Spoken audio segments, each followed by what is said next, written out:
This is so fun. Can you see it now?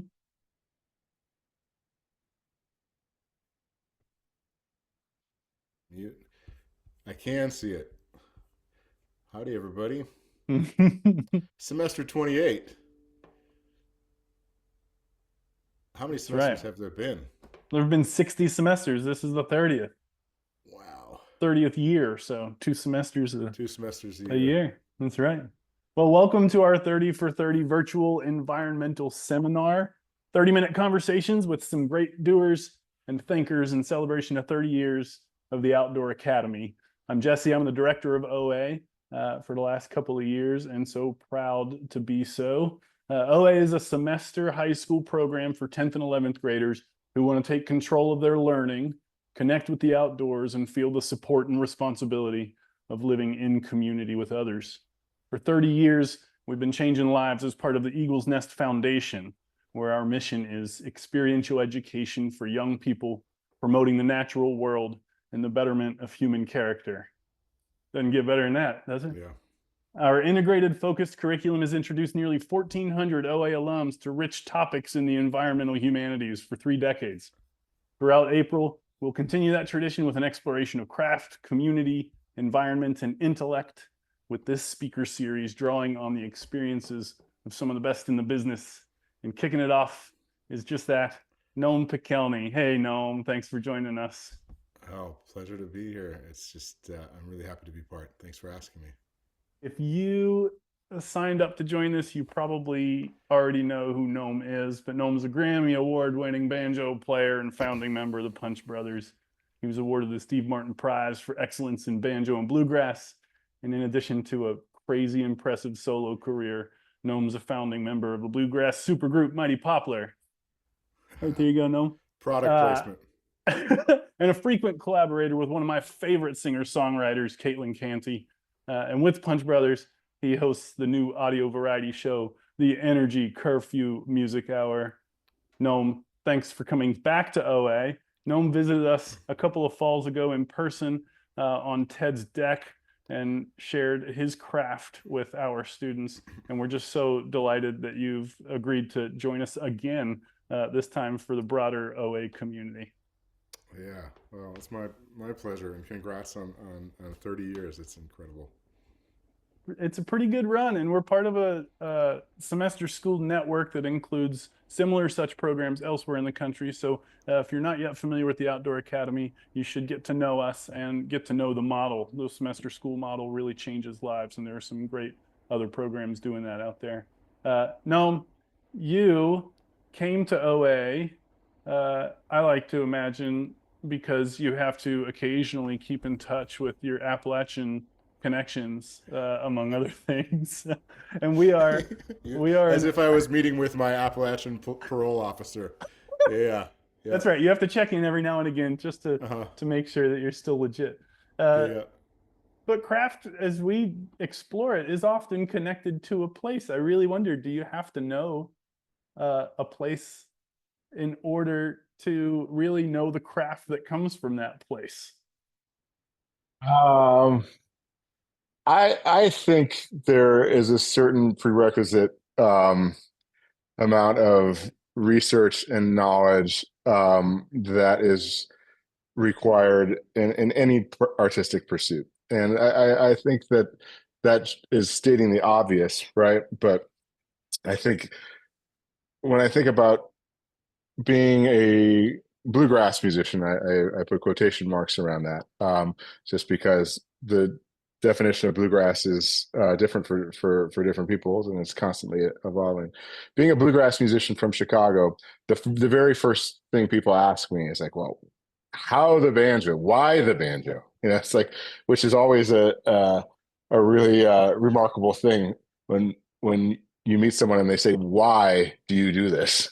It's like, well, um, I do this because I love it. But people don't associate the five-string banjo with Chicago, or bluegrass music with Chicago.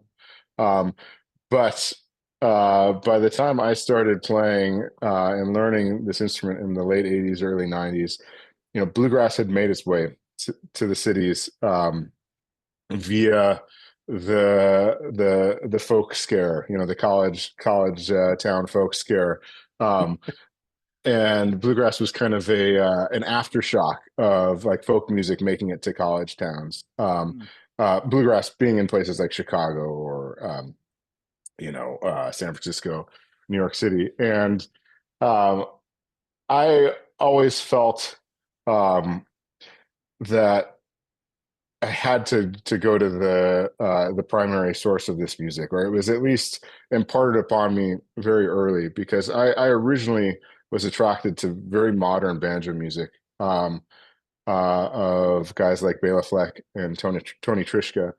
And as a 9-year-old kid at the time, everyone said to me, "Yeah, that's great, but you got to start where those guys started. You're like, if you're going to Mm. put on three finger picks and play the banjo, you need to go back to the music of Earl Scruggs." And I at first saw that as a means to an end. Like, well, okay, I'll go practice bluegrass. I'll learn Earl Scruggs so I could get back to playing, weird jazz banjo.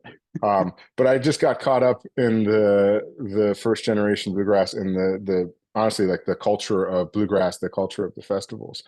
Um, but I think it was very, front and center in my mind that I would just be patently a different musician, being a kid from Chicago, growing up in Chicago, that I could learn as much as I could from the guys like Earl Scruggs and J.D. Crowe, and I should go to those festivals and I should meet them and understand the roots of this music.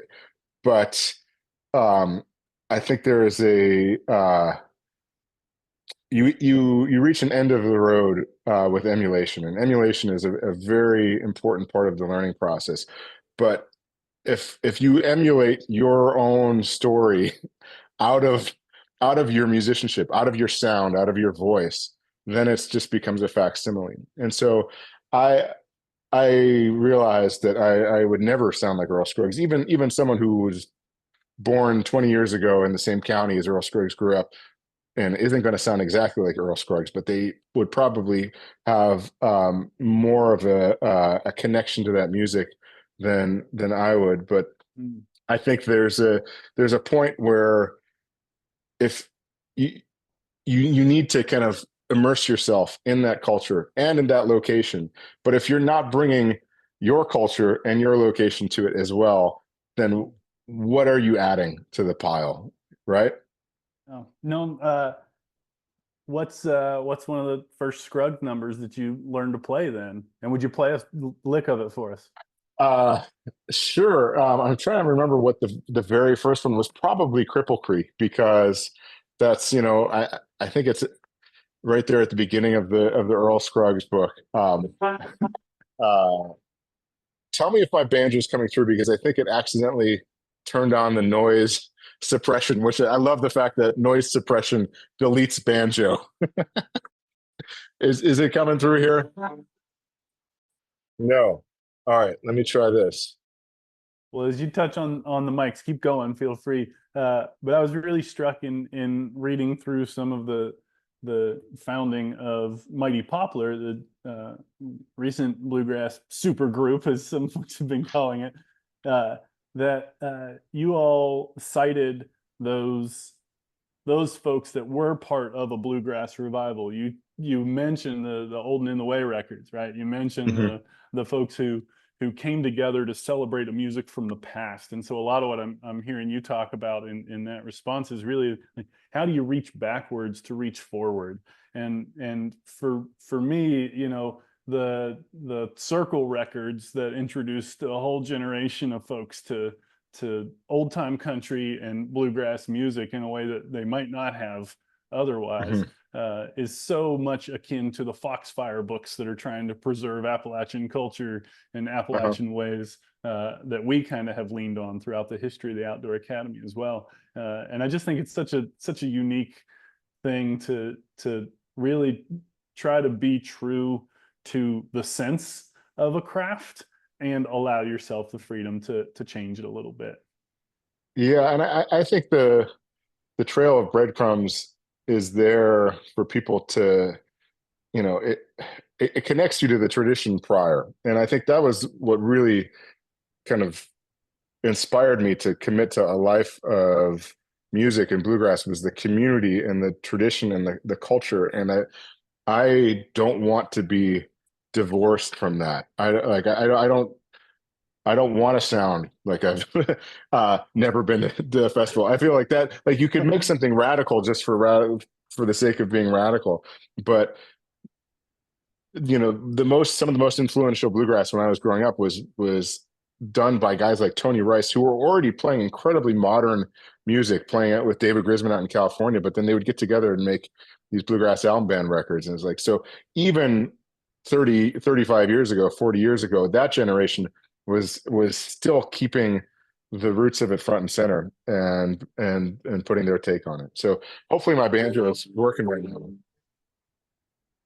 No banjo. Okay. This is really amazing. Just give me 1 second. I don't know why it turned down this noise suppression. Ah, This is the lead singer's dream come true. There we go. Okay. Noise suppression. The amount of money they spent to be able to cancel the sound of a banjo.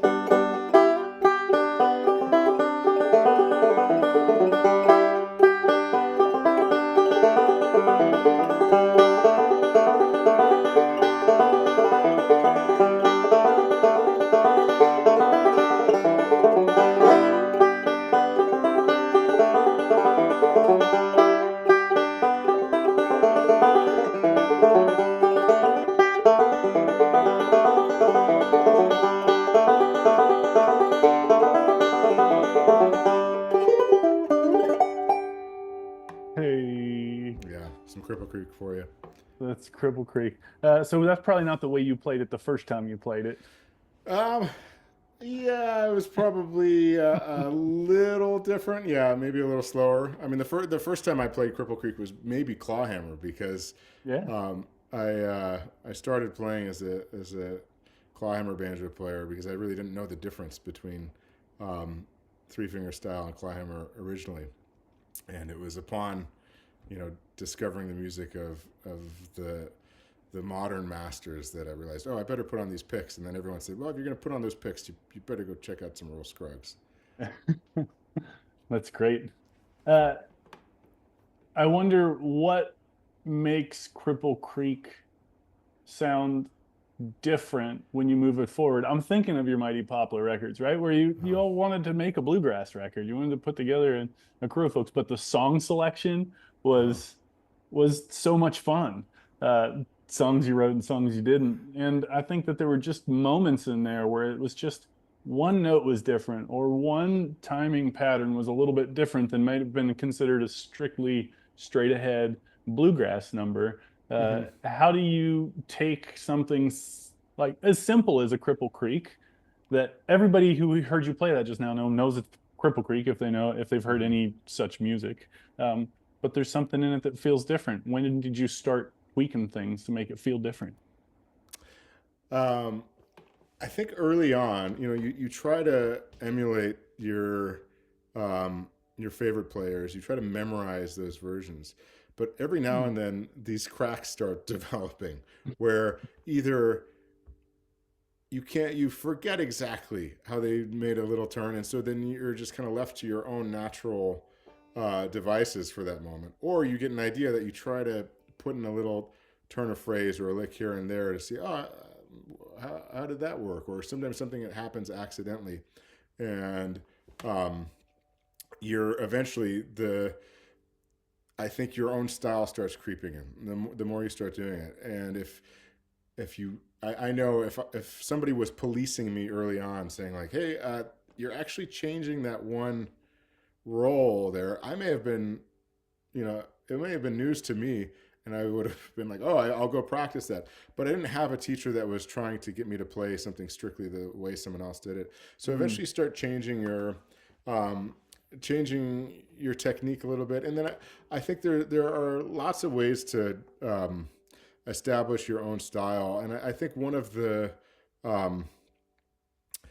things that I noticed is that even when I returned to playing bluegrass, music, whether it's fiddle tunes or bluegrass tunes. The techniques that I've kind of honed to be playing with Punch Brothers, playing more kind of radical string band music, a lot of that stuff applies for me when I come back to playing traditional bluegrass. And so it's it's enough sometimes for me to just like get out my banjo and say, like, what, I'm really going to get into the nitty gritty of how Kenny Baker played that one tune. And rather than playing the banjo part back up like the guy on the record did, I want to try to match every note of his. And then it turns into something that's kind of its own little monster, that it's not groundbreaking melodically, because you've heard those notes played on the fiddle for the last 60 years, but just hearing it played on the banjo, like hearing those notes found on the banjo in a different spot can sound really modern.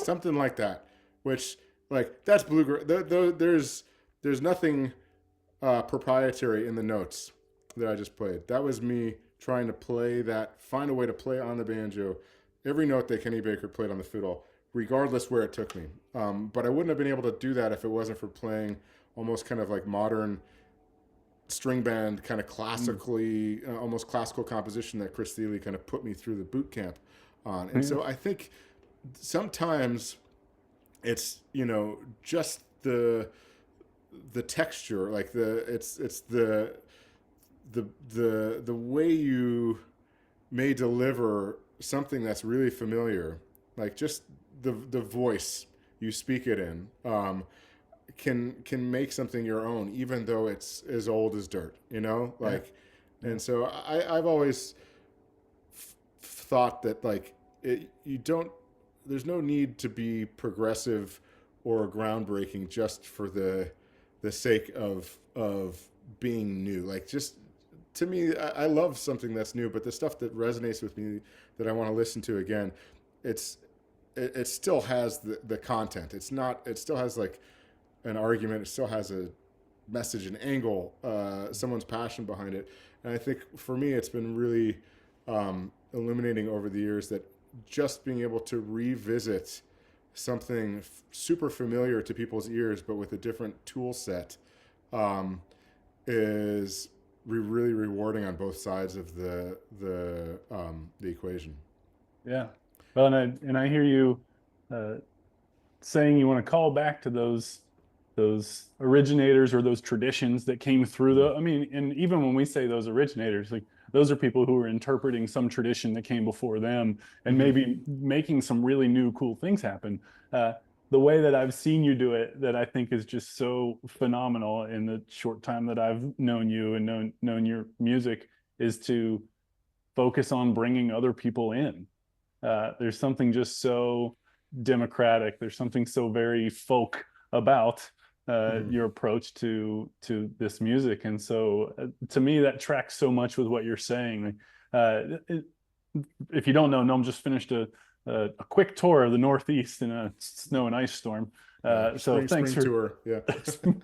a spring tour in New York and Vermont and Connecticut and Massachusetts. It looks like somebody on the chat here was at your show at Berkeley. Oh, nice. Yeah. But it's with a whole combination of folks that we may not have seen you with before. And I think that you saying you want to go to the festivals and hear these old guys play and play with other people. Well, there's something, even if it's not on the Kenny Baker Monroe recorded records, there's something that's so familiar about the music. There's a certain canon to bluegrass and folk music that makes it accessible to so many people. And so just the thought of so many people coming from so many places and backgrounds, being able to share that music together at a festival, or share it in a different way on a stage with you, or to see the combinations of musicians that are coming out, in different iterations of your bands. It's really inspiring because there's a place for everybody to find something of their own voice in that music. Yeah, and I mean, I'm inspired by having like the next generation of players around me. This tour I just did is I made a conscious effort to like find my favorite group of guys who are 20 years younger than me, as opposed Yeah. to relying on a lot of either peers or heroes that are 20 years older than me. I thought, like who's out there? Like this is like, and I just started taking notes when I'd be at festivals or workshops and put this together. And I think one thing about a folk tradition, 30 years ago, was that it seemed exotic to me, um, as a city kid, right? Getting to go to a festival out, in the cornfields of Indiana or Southern Illinois, or going to a festival in Ohio.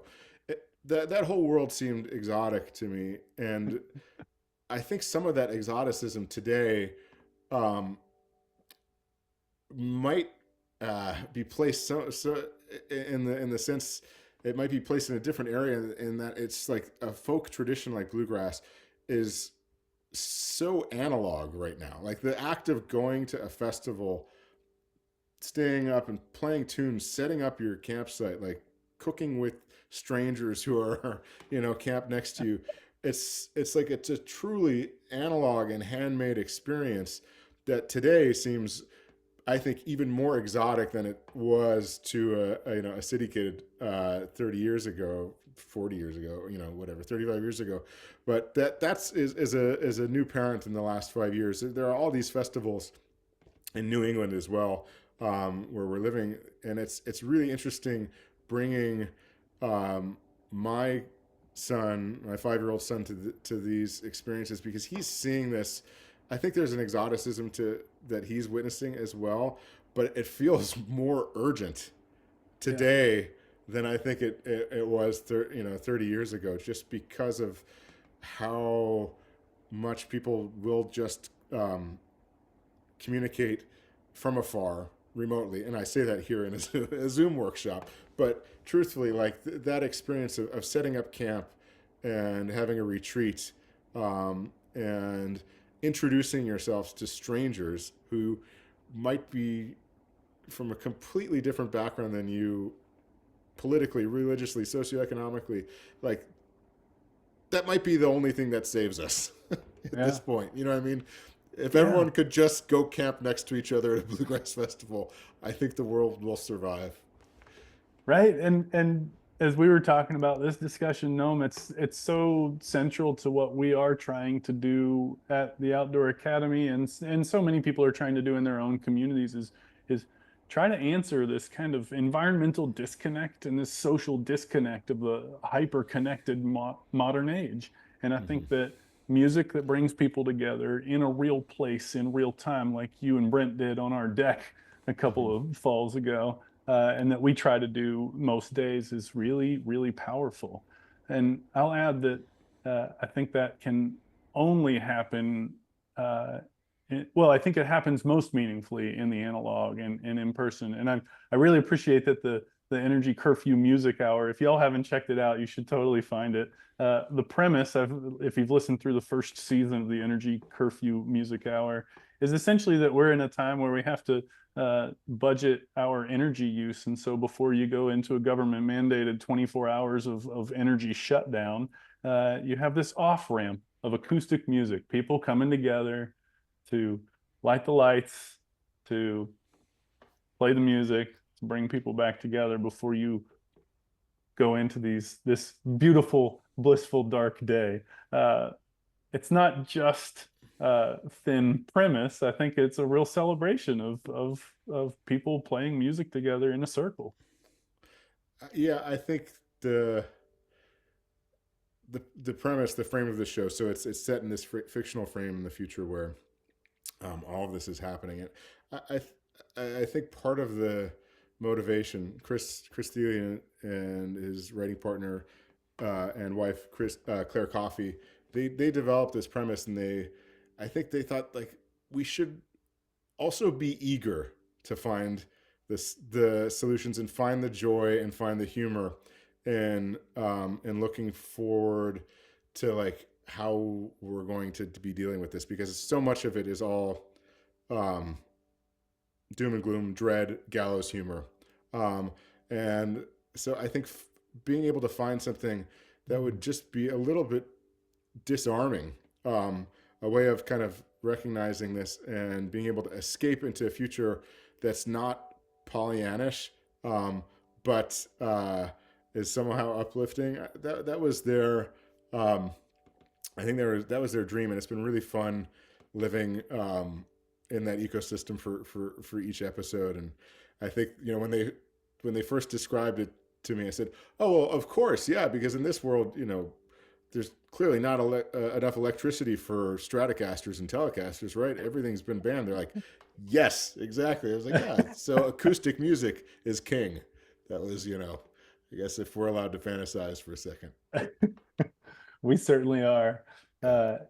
And you're right. It's exactly what we need. And I think that it's the reason I invited you to join this first of our 30 for 30 is I think that as I've gotten to know you, Noam, it seems like you are so eager to build community through music. And I just so appreciate and admire that. We do have a couple of questions. We've done 30 minutes. Sure. Can you believe it?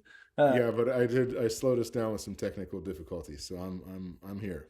I'm not sounding well, it's time to move into a few question answers. Okay. We've got one from Susan who saw you up in Massachusetts, and Yeah. she wants to know how did they meld? You said you were a new group up there. Uh-huh. How did you meld a sound and groove and play like you've always played together in such a short time? Oh, well, thank you. I think that's mostly a testament to the musicianship of all the guys I assembled. There is a language, a shared language of playing this type of music where even if you've never played the songs before, you're starting with certain things that don't even have to be discussed. So like there was never an instance of talking about like feel. Like I said, here's a tune. Here's a tune. I want to work up this Norman Blake tune, and let's just start playing it. And everyone is bringing their previous experience in, and we have this common language, and you meet somewhere in the middle, and then you can fine tune things like the feel of like, I think this is this should be more swung, or let's play this kind of a little bit more metronomically. But I think the key to good music, whether a group is in its infancy or is like in its second decade, is people listening to each other. And I think the danger with something that's new, like the slippery slope when you're playing new music or difficult music, is that you're so consumed with what you're playing yourself that you're not listening and responding to other people. And it defeats the whole point of collaboration if you're going up on stage or doing any craft and you're doing it collaboratively but not letting the people you're with influence what you're doing. And I think this ended up being just a really effective group of players, because everyone I think was listening and finding that kind of the common thread versus being kind of stuck in their own world. And boy, I've been there personally many times. That you saw us at our last show. The first show, there were probably some moments where I was mostly stuck in my world trying to remember if I knew the songs. But by the fourth show, it was feeling like we'd been around each other for some time. So good question. Not a question, but a comment from Rachel Briley. It says, loves how Noam's vocabulary is so nature-based. I appreciate that too. Sorry, I missed the question. What was that? Oh, it just said, loved that Noam's vocabulary is so nature-based. That's right. He's a city boy from Chicago. Exactly. And then there's one from Eugene Scrubs here. It seems a little too detailed. I'll see if I can bring it up and we can maybe answer it live. Got to figure out how to make that happen. Anyway, I'll read it to you. Maybe that'll Oh yeah. help. In the second break from the Legend of Johnson Boys, the Flattened Scruggs recorded on Columbia 1962 on the Songs of Our Land album, does Earl I think pinch this the is. 5 and I 1 think this strings is someone is at the? definitely. I'm going to read the question Okay. and let the person answer themselves. In the second break from the Legend of the Johnson Boys, the Flattened Scruggs recorded on Columbia in 1962 on the Songs of Our Land album, does Earl pinch the 5 and 1 strings at the same time, or does he stagger the 5 and 1 strings, striking the 5th string open first, then the 1st string on the 6th fret? Okay, so I would wager that Eugene Scruggs here is maybe a banjo player, maybe someone who could have also been on that the porch with me. That sounds like a question from someone like Brent Lamans, who has visited the Outdoor Academy with us, but I could be wrong. If it's not Brent, it's some other banjo player who is here to troll. I don't know the answer to that question. I wouldn't even be able to tell you if that was the correct year, or if that song was actually recorded. Oh, yeah, that's right. I'm sorry. Yeah, that was my question. I thought I was on the next door Flint Hill chat. I'm sorry. Brett, I got it. I We knew it. nailed it. You nailed it. We flanked you, man. We The just murder mystery strategically, has planning. been solved. This is like old times back on the Eugene porch. Scrubs. Oh goodness. I This knew is that would act- tip him off. Maybe I was like, oh, Yeah. he's This gonna is know. actually Brent Lamans. For those of you who don't know Brent, when I asked Noam if he'd come through he was touring nearby, and I said, "Come to OA and visit." He said, "I'll come, but I got to bring the best 3-finger Scruggs style banjo player that I know." That's true. Yeah, And he no, brought no. Brent. He was also my ride that day. That's right. I'm a chauffeur. I have to bring him because he's driving me. No, but Brent is there we are. Yeah, Oh yeah. Brent's my favorite bluegrass banjo player out there, and he's a guy who, I think given his, I think when we sit down and play music with each other, you could pick out the person who grew up really steeped in the tradition versus the person who was from Chicago, just kind of dipping his toes in the water and then making a whole mess out of everything. But Brent is a guy who has a well. His well is about as deep as it gets as far as understanding of the first generation bluegrass players, and I wish I had access to someone like Brent, and was knew Brent earlier growing up, because I think it would have changed how I play music. But better late than never. I just this is one of the things I love about music, is that there's I think there's so much room for self-expression, even in within a so-called genre of bluegrass. There's like, Brent is a player who knows the music of Earl Scruggs better than anybody. And if he wants to play an Earl Scruggs solo, like off of, from a certain live recording in 1962, he could do it. But when you go hear him play, he sounds like Brent. And so how does someone get that? I think there's what I'm trying to say is, like, you get past the point of emulation, even if you could turn on that emulation, say, like, right now we're just going to play this almost like a reenactment. We're going to do this as a reenactment. But you could, when you get beyond that, as Brent is one of the few guys who gets beyond just like transcribing and comes up with new arrangements, that type of take, like, artistic expression within a traditional art form, to me is still one of the things that excites me the most, of when you find someone who is somehow operating in that framework and but still makes it brand new. He's doing that. And I think I try to do that, but I'm coming from a completely different angle and have a different set of tools, you know? Well, I have to say too, Noam is totally humble on this stuff because, you know, when we play, I feel like it's like a cultural reciprocity of Mm. where I am so like I've stolen so many of his licks unbeknownst to him. I just watch him play and it makes me think differently. And I love that about it because it pushes me to think about like if you could take this Scruggs solo and you take it 2 clicks further, change 2 notes, it will change the color of that, you know. But I have to say, you know, and Noam's a dear friend, and he's a master. I mean, he's like master of the banjo, and I always come back, even when we're just jamming in a room with Noam.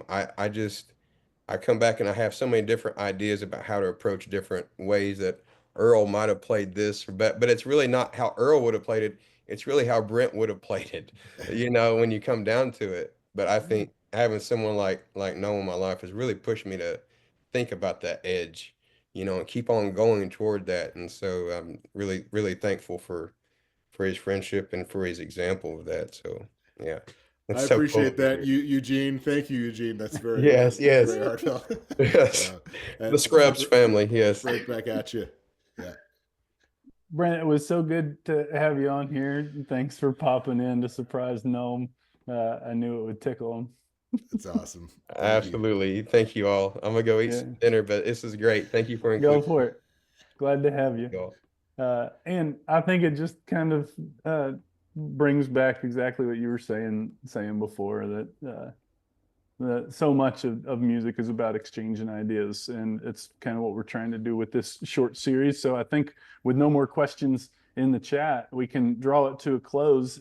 But I want to remind folks who are listening right now that you can sign up to join the other speakers that we have in this session.